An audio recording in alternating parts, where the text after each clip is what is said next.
Hello, welcome back again to Sweet Abby Channel.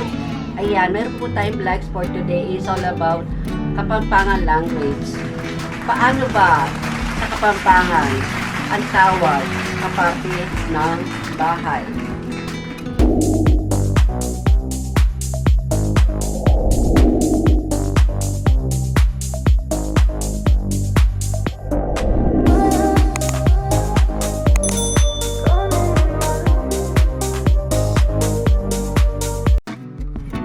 Ayan, welcome back. Ayan, umpisa na natin ang ating tutorial ng Kapampangan language or Kapampangan dialect.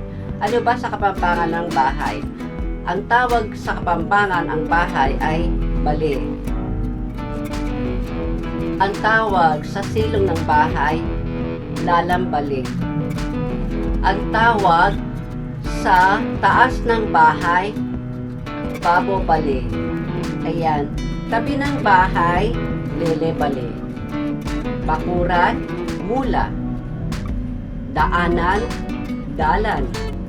Ayan. Ang tawag sa Kapampangan ng bubong ay bubungan. Sa pintuan, pasbol. Sa bintana, awang. Ang tawag sa hagdan, eran. Ang tawag sa silid, kwarto. Ang tawag sa sahig, lapag, landing. Ang tawag sa hapagkainan, hipanganan. Ang tawag sa kusina, lababo.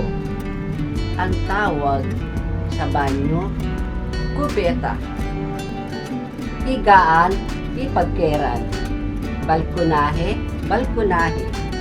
Kisame, tisame. Sala, pananggapan, bisita. Ayan, isa na naman po sa kaalaman ng ating naibahagi at sana ay natutunan mo kung ano ang tawag sa Kapampangan ng ng bahay. Ayan, sana ay magamit nyo ito sa pagpasyal nyo sa Pampanga at pag-usap sa mga Kapampangan. Ito po si Sweet Abby Channel na nagsasabing huwag mong kalimutan mag-subscribe kung ikaw ay bago sa aking channel at i-click all bell mo para lagi yung update sa mga bagong upload. Lagi po natin tatandaan na maging maingat at magmasid sa buhay. Ito po si Sweet Abby at nagpapasalamat sa inyo at hanggang sa muling kaibigan.